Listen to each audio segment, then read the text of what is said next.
د قیامت په علاماتو کې یو علامه دا ده چې یوې علاقې والا به جومات له امام نه مومي، امام به ورته نه میلاوي، یتدافع، یو بل له به دیکې ورکوي. د حدیث امام احمد بن حنبل، امام ابو داود، امام ابن ماجه راوړی. د دې څه مطلب دی؟ دغې دوه مطلبونه واضح دي. یو ده د قیامت ته راتلو یوه نښه دا ده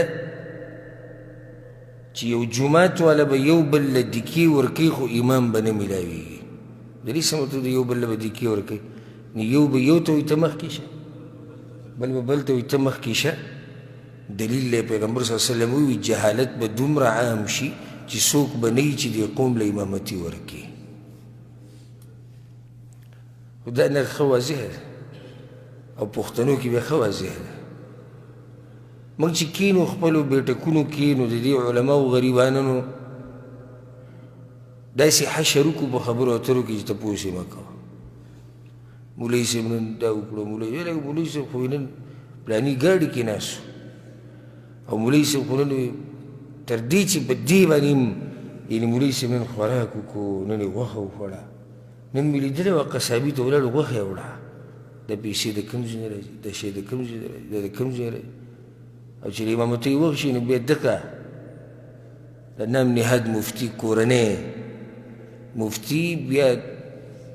دیکه کوی لکه خر چې اوبو ته ګذاري، خدای مانځه ته نه ور مخکې کېږي. چې دومره نري نو بیا مه ور مخکې شه که د امامتۍ ته کوه سله به د امامانو بسې خبرې کوې. نو دا نښه ښکاره شوې ده چې یو علاقې والا ته به امام نه میلاویږي چې ورمخکې شي، یو بل له به دیکې ورکوي ته او لږه ته لږه ته لږه ته. دا بعض علاقو کې داسې شته مشرانو نه تپوس کوي، هغوی ته د دې قصو ښه پته دی چې کوم اوس ول الحمدلله څه نه څه د دې خلکو هغه علم ډېر شو، قرآن او حدیث ورته ورسېد. یعنې ته د مشرانو نه تپوس کوي چې هغه وخت کې څه حالات و. او زمونږ والد صاحب مونږ ته قصه کوله، وایي زه جومات کې وم هلته کلي کې او مولوي صاحب رانغی، نو بس بیا یو مشر ودرېد اواز یې وکړي چې الله وبخښه ټول ځان ځان لمونځ وکړي، مولوي صاحب نشته، ډک جومات ځان ځان لمونځ وکړي. لکه ولې مولوي صاحب نشته؟ اوس په ټول جومات کې یو داسې نه شي چې مخکې شي امامتي ورکړي. دغه نښه ده چې ښکاره شوې ده چې یو علاقې والا به امام نه مومي چې دوی لپاره امامتي وکړي. ولې به امام نه مومي؟ ځکه چې ټول به جاهلان دي، څوک به پکې د دې حقدار نه وي چې د محراب ته ور مخکې شي. دویمه معنی دا ده یو علاقې والا به یو بل دیکه کوي، یو به وایي زه امام کېږم او بل به څه وایي زه امام کېږم، به د هغې د لاسه به په جومات کې امام نه جوړېږي. ځکه که هلته ته ور مخکې شي امامتۍ ته زه دې دیکه کوم، او که زه مخکې شم جو ته مې دیکه کې، د هغې د لاسه به جومات صحیح شړ به پروت امام به نه میلاویږي. دا نښه هم ښکاره شوې ده. نن سبا دا حالات دي او د دې امامانو نه هم خلکو یو دغه جوړ کړی دی چې لکه حدیث کې خدای دی چې انما جعل الامام لیؤتم به، امام دې دپاره دی چې خلک یې تابعداري کوي. خو زموږ په ډېرو علاقو کې امام د خلکو تابعداري کوي، خلک د امام تابعداري نه کوي، امام د خلکو تابعداري کوي. مولوي صاحب نن دوی دا موږ ډېر اوږد نه کړو، هغه وخندې ښه جي سبا نه به یې لنډ کړو، بیا بیا اواز وکړو دا موږ ډېر لنډ نه کړو، جي سبا نه به یې اوږد کړو، ډېر وختي دې نه کړو، نه جي ناوخته به یې کړو. امام دې دپاره نه دی چې ته د خپل انډر لاندې ساتي او روزانه ورته نوي نوي خبرې کوې. امام دې دپاره دی چې ته تابعداري وکړې. او دا هلته صفت پیدا کېږي په امام کې چې کله دی د خلکو نه تمه ساتي، نو بیا هر چا ته خاندي را خاندي، او بس څوک پې لمونځ وختي کوي او څوک پې ناوخته کوي، څوک یې پې اوږدوي څوک یې پې لنډوي، او دا قصه روانه. هلکه وخت شوی دی پاسه مولوي صاحب اقامت وکړي، هلکه مؤذن اقامت وکړي، پلانې صاحب نه دی راغلی، لږ صبر به وکړو. نو ته امام داسې شي، ته پلاني صاحب ته نه پلانی خان صاحب نه دی راغلی ملک صاحب نه دی راغلی او هغه نه دی راغلی او دغه نه دی راغلی نو زه د یو امام سره ملو شوی وم هلته پاکستان کې نو هغه ماته دا وویل دې کال مې اراده وه چې د تراویح لږې په ارام کومه دغه ملا څوک چې ما سره ملو شوی بدعتي و پخپله چې ما سره طبیعت لږې رالږي نو کله نه کله رابطه کوي نو هغه راته هلته خبره کوله زړه مې کېدو چې دې پلې را تراویح بالکل د سنتو مطابق کومه او چا پرې نه ښوده چا وایي پرې نه ښوده کې ټول تا نن اوږد لمونځ دې وکړو نن دې دا چل وکړو نن دې دا چل وکړو زموږ یو ملګری دی هغه دلته د سعودي عرب کې پاتې شوی ما و هغه یو ځای د انګلیش د سبق موږ یو ځای ویلی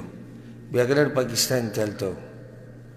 هغه سره زه ملو شوی وم نو هغه ما ته قصه کوله نو وی امام نو راغلی زه ور مخکې شوم مانځه ته نو خو دا لمونځ داسې په ارام کښې لکه څنګه چې دلته کېږي وی لمونځ ماښام ته شروع کړو ښایسته وی سلام مې وګرځو هغه یو راپاڅېد وی چې وابیانو ته خو په اوږد لمونځ پیسې میلاویږي تا له څوک پیسې درکوي چې لمونځ دې اوږد کړی وابیان که لمونځونه اوږده وي نو خو هغو ته به پیسې میلاویږي تا راپسې د ځای نه داسې وابي جوړ کړی دی لمونځ دې اوږد کړو نه وابیانو ته پیسې نه میلاویږي وابیانو د پیغمبر حدیثونه ویلي دي هغې کې دا دي چې لمونځ په ارام کې په اطمینان او په سکون به کې نو هلته د امام غریب د دې ټولې علاقې تابعداري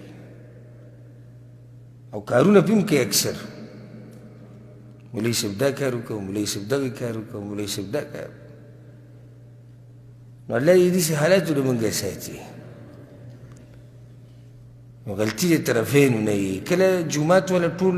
د امام حق نه پېژني بېدینه یې د امام حق دی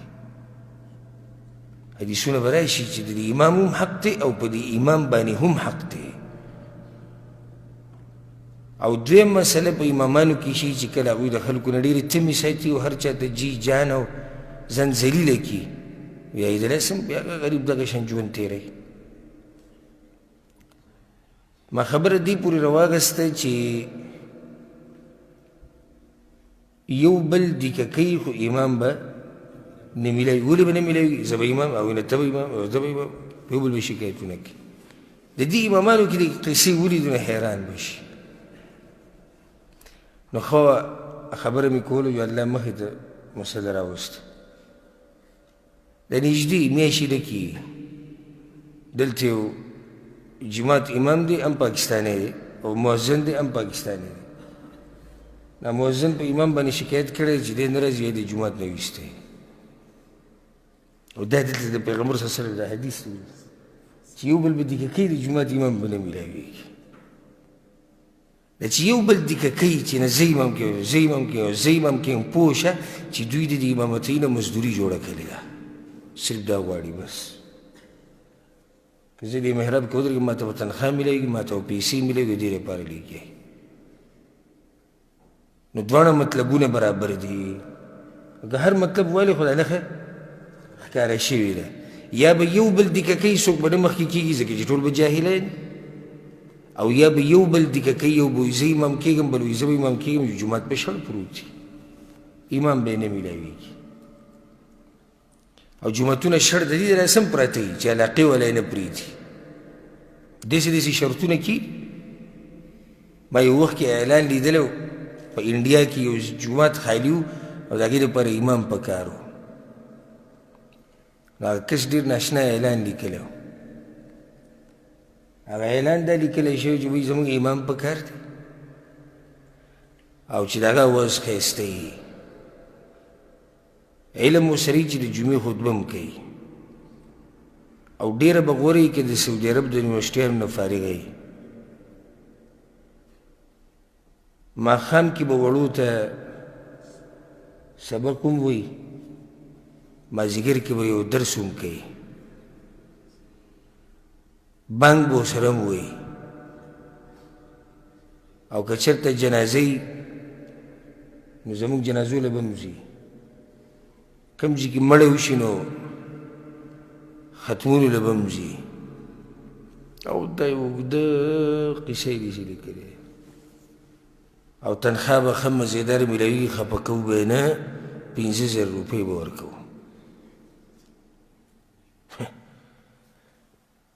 خلکو د امامانو هغه قدر نه دی پېژندلی یو الله دا خلک کوم ذلیله کړي دا هغه سړی ذلیله وي چې څوک د دیندارو خلکو قدر نه کوي ته جومات کې یو سړی امام کې دا دومره شرطونه به لګولي ته به وایي چې بس په څه شي کې برتکې بده نشتي او تنخوا خفه کوو به یې نه وي 5,000 روپۍ نو که دې 5,000 کې هم بیا دې مولوي صاحب چېرته څه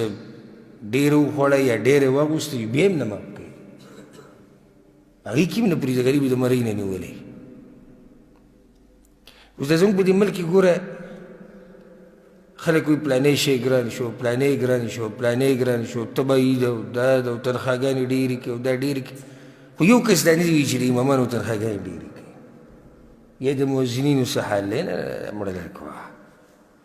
سره بیا ګورو چې خپل کار وکړو خپله خېټه وساتو نو رب العالمین خو بیا غیرتي ذات دی چې څوک د هغه د ملګرو بېعزتي کوي او د هغوی قدر نه کوي الله دغه سړی هم بېعزته کوي دې حدیث کې دا مسله ثابته شوه چې قیامت ته به نږدې داسې قسم حالات جوړ شي